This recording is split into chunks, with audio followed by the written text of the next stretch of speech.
oftoo achuu dadhabe kan itti jedhan ilmoo alagaa yookaan kan jaalallee yookaan nama bultiidhaaf barbaada waan akkasii malee obboleettiidhaa irratti akkamitti miira ofii to'achuu dadhaba. Erga obboleetti jette miira kan kee akkamitti to'achuu dadhabda obboleetti kee irraa. Ayib wallahi kun ayib waan hin taane tasumaa yoo jedhis. Ammas waa ati gara miira biraan geessi. Hin jedhamu. Jammar hin jedhamu. Obboleetti koo sirraa bareede bas. Of to'achuu of qabuu dadhabee kiis godhee itti afaan keetii kabay sitti maa jira afaan keetii kabay afaan keetii deebisee sitti maara malee waan ofii jedhee miti bar. Sigaltini jecha kanallee qabadhu achumatti. Kan jettee miti kan kalee gootii miti amma jechaan jettee kalee sammuu mucaa guutumaan guututti dhibbatti kaata akkas jettee isa himattuu miti situ balleessee jiratti sababni isa bira teettee ishee dhungattuuf maali obbolummaa dhaati afaan laaqaa waan bira gara ilaatiin gochuu kun waan biraati dhugaa rabbi an kalee sarraa lubbuun kee gadi baqa waan hundarraa yoo nagalee jira deebee mucichaa illee dura akka wal qunnamnee waliin haasofnee fi mucaa akka obboleessi tokkotti sirriitti waliin haasofne sirriitti. Maarree isin lamaan diinagdee. Atu isa jala turte. Anna an dubbii uumamaa fakkeessuun jaaladhu waan jiru adii namatti hima. Ati isa jala koomintii barreessaa turte koomintii kan keenyaaf dubbisaa turte dhagahaa turte. Ayyee dhugaa dhagaa. Way gabrummaa jedhe Kadir Martu. Amma waan tokko jira. Dhugaa dubbachuu taanaan egaa dubbii kana ilaaluun baay'ee miira jabaa keessa nama galcha. Kaleessa gammachuudhaan mana Maammaditti wal geenyee boodarra immoo gaddaan adda yaane kaleessa yeroo inni yaa haadha jiruu kootii gamtokkee qaama koo filatamtuu namaa kan waa hundaan guutti jedhee akkasitti si faarsu baay'ee tokko natti tolaa ture. Haa ta'u malee xumura irratti walii galuu dhimmichi akkan taane ta'e gama isaatiinis himata guddaa dhagaa kan narratti banamee jiru gowwana tasgabbaa hin dandeenye illee haalli deemsatti deemamaa jiru kun ammas doktooris waan shakkan qabu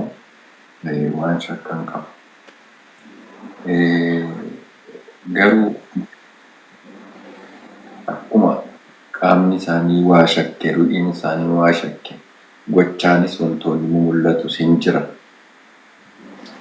jira gisee tokko ati intini wandaboo jara keenyaa isa gurguddaa sana kaaduu kottu ati biqiltuu gisee tokko yeroo kana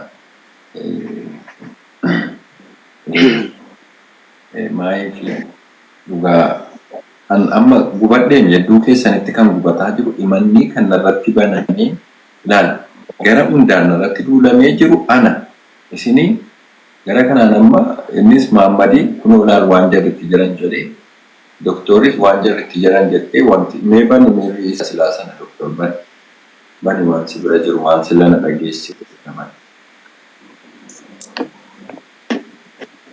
mee hojii keessan lamman dambaa yeroon bahe dhaggeeffadhaa. Maal baatare hojii keetii anu dubbachuuf ta'a odooguma anu dubbanne wanta si baasu maali qabxii sadaffaa maamneen xiyyeeffannoon isaa guddoon mucichis walaleessaadha maashaallah sagalee kiiloorii qaba eenyu walitti qaba kaayoo isaa guddaan walaloo isiin nama biraa waliin haa walaleessituun barbaadu isa waliin haa walaleessituu barbaadu sababni otoo inni niitii koo wajjin an malee namni biraa walaloo walaleessuu hin danda'u ishee wajjin natu hojjeta jedhu ati walaloo gadhiistee dhufteef maali walaloon maaliif gadhiifnu otoo inni iyyatu sababni ati walaloo gadhiisteef maali. Okay. Deebisuu narraa fagoo kottoon atti siqii natti mi waan tokko ani yaada keetiin hedduu miidhameera keessi koo duubni koo si'iin hidhameera kanaaf natti siqii na milladhu maaloo isa darbeef jettee nan baatin haaloo.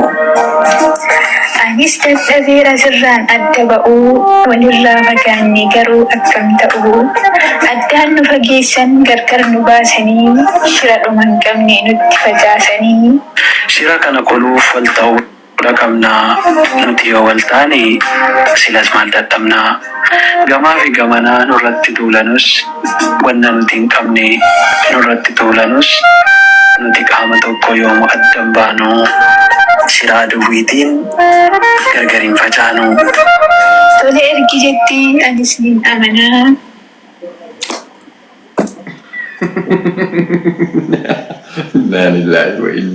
Amma ni Ahunis. Doktor ko yan waan hubadde ani dhimma keessan kanas dhugaa dubbachuu taanaanii akka guumaa. Guma waan gaafatte himee deebisee ka'uu gaaffiisi. Ayyeesh ish gaafa deebisi. Tole. Jalqaba irratti badiina bira jiru amma ofirraan dubbadha jechuun amma silaa beekaman callise. Badiina bira jiru yoo jiraate yeroon akka obboleettiitti dhungadhu sana obboleettii koo minaan jechuu biraan bisuudha. Badiin koo akkam beekutti kana qofa. Inni lammataa walaloo amma maaf hojjettan isa jedhuufi akkana waliin jechuun maal isa jedhuufi nuti dhimma aartii keessa irra malee dhimma biraa keessa hin jiru. Ammas walaloo nafe walaloo 20 olii ganaa yoo ilal maaf isaa wajjin hin hojjenne isa jette gaaffii kee walumatti qabeen deebisaa. Kunoo biqiltuun as jirti miti an walaloo qixxeen barreesse isiinis qixxee barreessite dhimma aartii irra malee dhimma jaalalaa irra hin jiru guma wanti isin hubachuu qabdan. Aartii kana kan qixxee barreesse ana qixxee siitu barreesse. Akka itti barreeffame immoo adda addatti utuu hin taane keeyyatni tokko kan si yoo ta'e keeyyanni lammaffaan kooti wal keessa makate jechuudha. Haala kanaan walaloo 20 oltu jira. 20 ol sana mee isiin deemtee maammee wajjin walaleessuu fi walaloo koo fudhattee geessitee isaa kenniti moo walaloo sinatti dhiiftee deemtee addisiisaa haaraa isaa wajjin hojjetti. An gara biraa akka jaalala obbolummaa malee ammas taanaan jaalala biraa walirraa hin qabnu anaaf isiin wanti isin hubachuu qabdan. Yoo siinii walaloo barreesse sana qorata amma albama tokko fixnee albama lammaffaaf sadaffaa tafe albama tokko damee 6 yookaan immoo kutaa 6 of jalaa qabu xumurreerra har'a xumurame dhandhamni jaalalaa jechuudha. Sichi kan itti fufu gubaa jaalalaati.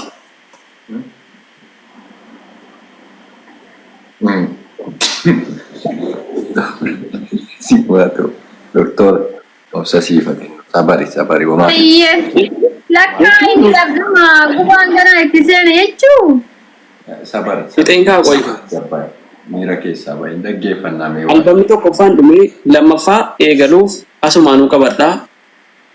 Albama lammaffaa guyyaa 2 booda yookaan 3 booda haala mijeessinee hundumayyuu gara yuutuubiitiin isin biraan geenya. Maaliifi maammii wajjiniin hojjettanuu isa jettee fi an walaloo koo dabarsee nyuufuun kennu yoo si walaloo si akka jirutti hin barbaadu asumatti dhiisee maammee wajjin hojjedha jette isiin kunooti gaafadhaa mee isiirraa yaada fuudha. An garuu walaloo koo dabarsee namaan kennu. Si dadhabeen barreesse waan ta'eef.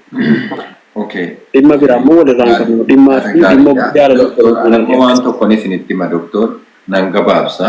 Wantichi kan walitti nu fide waa'ee aartiitiidha. Amma gaan akka jaarsa tokkootti jaarsi hedduu keessan faayidaatti yookaan xiqqimii bu'aanan argataa jiru tokko hin jiru. Kan wal jaallatus, kan wal fuudhus, kan wal gadhiisus isin waan ta'eef kan waa'ee aartiitiin walitti dhufu isin waan ta'eef isin hundinuu anaaf immoo ija tokko nama baay'ee jaallatu, nama baay'ee kabaju. Guddinni keessan anaaf guddina aartii irratti immoo qoosaan aartii never hin jiru isa kana hundi keessan iyyuu jechuudha. Kallattii aartii guddisuu irratti rakkoon tokko hin jiru walitti dhufanii hojjechuun. Garuu aartiinii fi gisee tokko amma rakkoo natti uumu qorataanii natti tolchu mucaan jasii keessa laaluu. Jechoota tiisii kan amma kan doktoriin sirriba dhoowwee jechuudhaanas yedduu keessanitti gubaa jiru. Gara aartiiti yeroo jettu natti tola na gammachiisa wal biraa bareeddullee sagaleen keessanillee wajjin deema namoota hedduu hawatallee dhugaa dubbachuu yoo ta'e Garuu sabboontiin keenya kabajamtuun egaa gara fuulduraatti tarii isaanii as yeroo ta'anii jechuudha ija kee keessa ilaalan ija jaalalaatiin guutamanii agartuu kee keessa mal iji isaanii bakka biraa tokkoon ilaaltu beeke. Sigalee maaliif kana gidduutti waa xiqqoo si millattaadha. Milluu kee kana rakkoo uume beeklaan. Aartii rakkoon qabu wajjin hojjedha. Garuu kallattii isin ittiin hojjettan immoo doktoriin karaa naasisuu hin qabneen karaa xiqqoo sii fuulli sii kunnatti fi hin faayamti jecha jedhu kana keessaa baaftee jechuudha.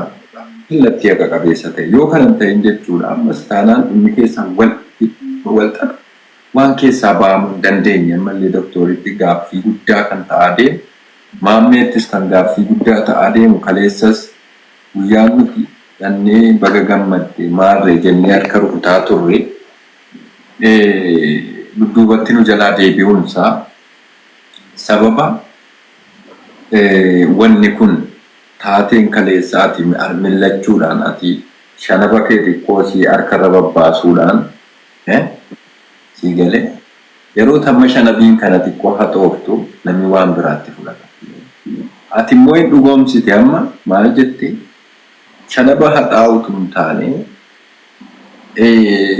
isiidhuma kan natti faayamte obboleettiin koo jetta biftatti hidhattee obboleettii kee kana immoo itti aksapti godhaa jirtu sun bifa xiqqoo sii namoota biraas ilaalcha biraa keessa galchuu waan ta'eef yoo kallattii aartiitiif kan walitti dhuftan ta'e seera aartii bareedaa sana bareechaatu hojjedha. Yoo kanan ta'in immoo maa hedduutti na gubdaanis gubadhee waa tokko faayidaa tokkos argataa hin jiru.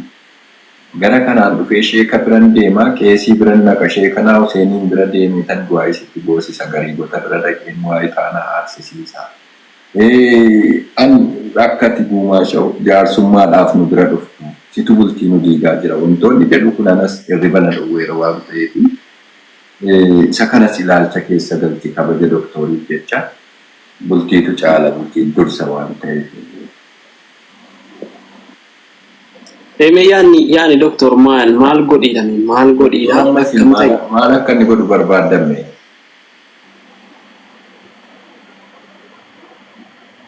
Dubbadhaa doktor isinii.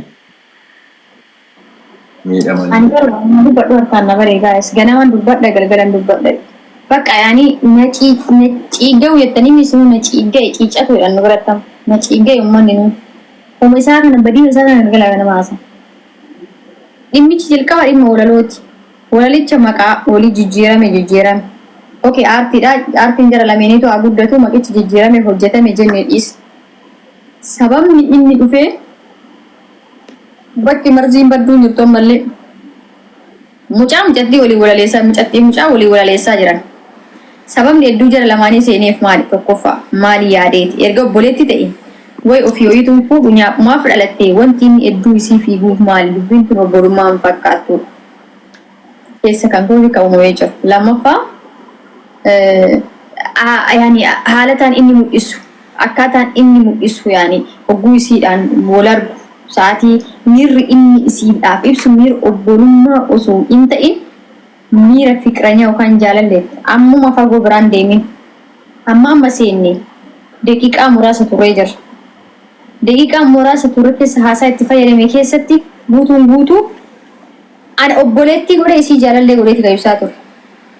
Kun haqa lafa jirtu ambaazoo yeroo hedduu kan jibbamuuf dhugaa waan dubbadhu kan jibbamaa bara.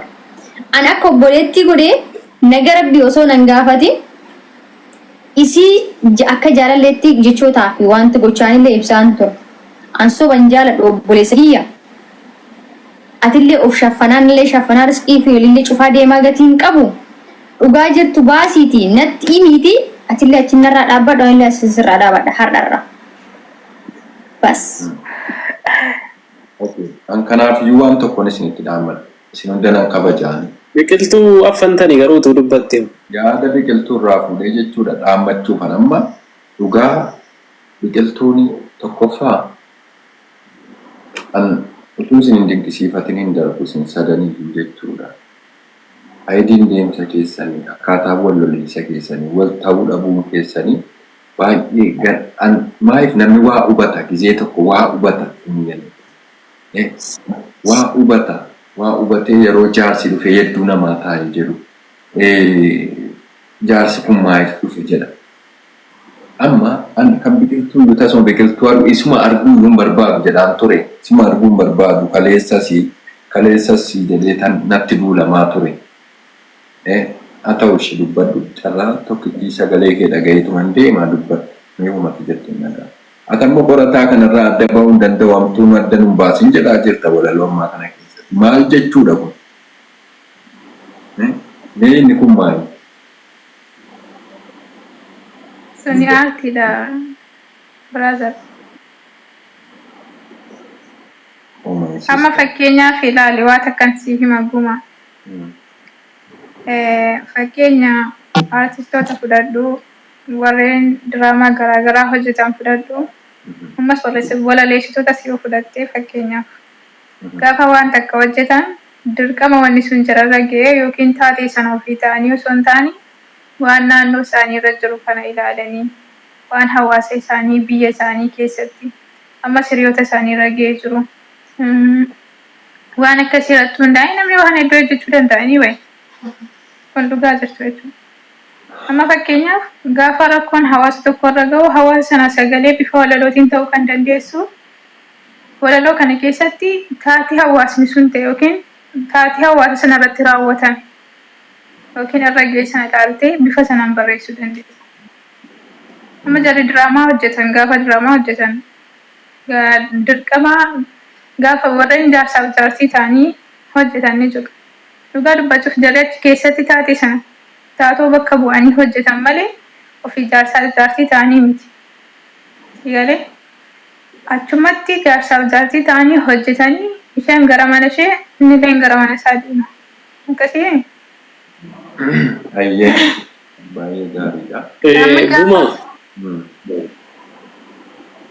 biqiltuu fixi.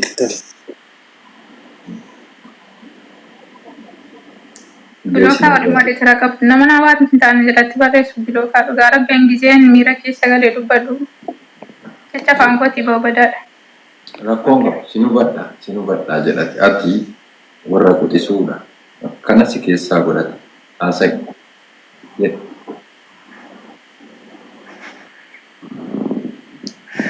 Maal jettee gaate guma? Waan jenne haasaa kee xumuriin jedhe amsin dhaggeeffataa jira bara. Dhaggeeffataa jira. Jedhi kan ta'e. Jechuun waan kanalleen har'alleen yeroo darbellee yeroo baay'ee irra deddeebinee dubbataa jira. Waan takka gisee irra deddeebitee waan takka qofa gisee dubbatu si salachaasu mayyoon si dabbara dubbii. Baay'ee dabbaree jira. Bata. Waan jaarsummaa keessanii jechuudha. Tokkoffaa doktor kuni dhadhaan intiniin meeqa kiiloon meeqa tuu sammuu isaanii irra kaa'ame sammuu isaanii qaawwee jira beeke. Kanan amma Maammaduu wana jechuudha galaana yaada keetiitiin guutamee jechuudha laalalgaarra yeroo ciisu. Isa kaleessa abjuudhaan akkatti si jaallatu walaloo ati jedhaafii ture. Wantoota akkasii kanaan qorata dubbachuuf ani ija libsadhu hagan isin biraa deemu dhagan qorataa fi si wal bira kaayee taa'utti taateen kaleessaa eegale. Doktorri xiqqaa ija kana mukse xiqqoo siinaa ilaalaasin. Lacha kana ijoolleen hin shakku. Maal jechuu barbaadeetanii walumaa galatti ati wanna hubachuu qabdu biqiltuuni kaleessa Maammad ati jaallattu. Doktora Tiyaana qofaan laaliin kan waa'ee nan qaanfataa barachi garagalee taa'u waa'ee. Taa'e hojii keetu amma beektaati. Esi deegaa ambulaa misumbiraa ba'a. Ayyee anis deemuufan deema dubbiin keessan kun xumuran qabu laan mataa nyaatameera isinii wajjiniin akka barbaadan feetan wal fuudhaa feetan wal gadhiisaa feetan wal xaallaqaa biqiltuuniif qorataan jechuudha hojii keessaniif ta'a doktoriin hin dabalatu doktorii isin immoo dippiloomaasii uumaa achitti dhufeetanii dhimma jiru dubbadha okay. Ilaa baay'een si jaalladha. Ila jalqaba yeroo walitti dhufnu dubbadhee ramti. Kanayyuu dhugaa dubbachuuf si hubachiisuuf aniin taa'ee dubbadhe malee lammata waan akkanaa keessa hin galu'anii xumureera. Biqiltuunis wanni Xumura filatu. okay dubbattaa qo'ee egaa. Xumura dubbii kootii anaaf biqiltuu qofa ilaaluu otoo hin taane yaada uummataa ilaalaa isin koomentii jalatti. Ilaal gammachuu keenya miti. Jechoota keenya gammachuu keenya otoo hin taane isa nu waliin jennu otoo hin taane uummanni fakkeenyaaf walaloo bifti sadan kuni albamni sadan kuni dhugaa dubbachuuf silaa waan nurraa jaallattanii waan isa silaa akka nu walaloo kana dhaabnuuf sira asiif asii nutti siramu irratti waan nu jabeessitan uuma wallahi dhuguma bar doktorsi atis akkasii silaa na jabeessuu qabdaati jabaadhaanaan jechuu qabda bakka dandeessitti barreessitee naa kennite jabaadhuutti furii jechuu qabda maaliif beektaa guma walaloon nuti amma irra jirru kuni dhandhamni jaalalaa namoota walirraa halaala jiran walirraa fagoo jiran tarii inni kaan immoo inni lammaffaan immoo akkasuma warra wal keessa jiran warra wal bira jiran sadaffaan immoo tarii warra wal dhaban kan walitti fidu amma nu gana bifa sadiin hojjanna jechuudha kana namoota meeqatu wal dhabee jira namoota meeqatu adda bahee jira akka isaan immoo walitti dhufanii fi walaloo nama tokko qofa gammachiisu otoo hin taane yookaan kan nama tokko gaddisiisu otoo hin taane walaloo jaalala uumu walaloo warra wajjin jiranuuf akka jari daraan jaalala isaanii mi'eessanii wajjin jiraatan godhu walaloo immoo warra wal dhaban sababa wal dhabdee isaaniitiin rakkoon guddaan mudate akka isaan walitti deebi'anuuf ilmi isaanii akkam ta'u bifa walalootiin bifa aartiitiin yaada nu keessaa dhugaa dubbachuuf waan takkaa namni takkaa miidiyaa irratti hin hojjanne lamaan eegalle jechuudha. Yeroo jalqabaatiif shamarran miidiyaa irraa halaala ta'anii haala kanaan yaada uummataa lama ta'anii kan ibsan kana dura takkaa hin jiru fidaame jalqaba naaf biqiltuu eegale. Waan kana irratti silaa nu jabeessuu qabdu isin hundi keessan amma dhugaa hunda namoota waan kana irratti nu beekan na aarseeran. Maaliif isinitti himne miti wal jaallanna taanaan aan dhiira bar. Dhiira waan fedhe dubbachuu waan na keessa jiru dubbachuu mirgan qaba. Shamarranis waan isii keessa jiru dubbachuu mirga qabdi. Yaada dhiirotaa ibsuu mirgan qaba shamarran yaada isii ibsuu mirga qabdi. Biqiltuun amma silaa yaada biqiltuun dhiyeessitu of taatee yaadni sun yaadni biqiltuu kooti jettee fudhachuu danda'u qabdi. Atoo guma wantan dubbadhu suni ana jettee lal jechoota koo of bakka buuftee jaalallee keetiin walitti haasa'uu qabdu sana lamaa walitti fiddanii jaalala uumuu jechuudha. Malee walaloon nuti lamaan hojjannu gonkumaa waan jaalala keenya hojjetu miti dhugaa dubbachuu waan beekan callise amma durii jechuudha. Waan anaaf isii walitti fidu miti maa keessaa waliin faarsinu keessaa waliin haasofnu wal jaallachuu taana maaftu miidiyaadhaan nu fichiisee miidiyaadhaatti nu maxxansiisa jaalala erga ta'e nuti uummataafi malee anaaf dhuunfaa miti warri si arrabsitanus warri an arrabsitanus nuti aartiidhaan walitti dhufne malee dhimma jaalalaa miti lakki aartiin hojjettan yoo akkas ta'e kuni dhugaa dubbachuuf rakkoo biraa ta'a jechuudha haala kanaan maaf nu hubattudha galatooma boreera deebi'een dubbadhu dhumeera galatooma hangama aartiitiin dhimma gama aartiitiin jiru keessatti ammallee taanaan dhimma aartii irratti aarsaa fedhe kaffaluu dandeessu siyyalee aartiidha waan ta'eef. Tokkoffaa gochoonni isin ittiin dhiyeessaa jirtanu an nama isin dinqisiifatu keessaa isa tokko. Garuu qorataa wanti ati gochuu qabdu wantoota hedduu jira. Isa sana hin hubatta jedhee yaada. Deemsichi yoo dhugaa dubbachuu ta'e jedhee deemsi isin deemaa jirtanu kallattii sanaa bada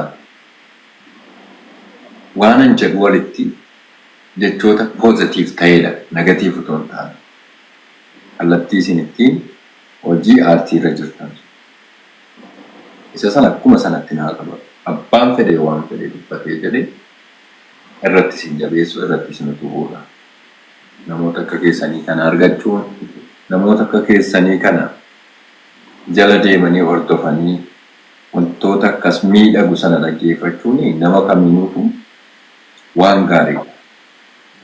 Garuu gara bultiitti immoo deebine egaa ati hin beekta. Kamiinuu fiilmiin akshiina qaba beekta. Fiilmiin akshiina qaba. Abbaan fedhe waan barbaade jedhe atteerri fiilmii tokko hin barreessa aayidii isaa. Fakkeenyaaf barreessaa yoo taate jettu barreessaa kitaabaa yaada maddisiiftu. Yaada maddisiiftu sanarra dhaabatee warroonni bulaa sinyalee ati yaada maddisiifte jettaa beekta. Waa'ee kan kee kana aayidii isaa lafa hin qabu. Doktor Biqiltuun bal'isanii dheeressanii warri gulaaltotaa maal godhu haga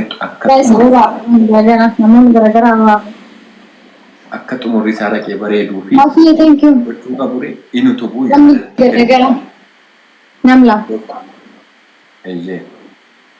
kanaafiyyuu fiilmiin gaafa hojjetamu akteera qaba. Deemsi isin itti jirtan walumaa galatti never hojii gaariidha. Hojii deeggaramuu qabu. Akkaataan deemsa fiilmii isinii galee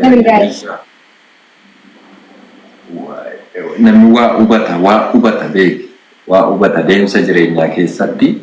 Fakkeenyaaf jaarsa isin gidduu an faayidaan isin gidduudhaa argadhu jira. Hin jiru. Isinitti walitti isin araarsuu hin danda'u. Hin dandeenye sagawwanaas immoo akka isin araarsuudhaa fi aarsaa fedhe nan kaffalu.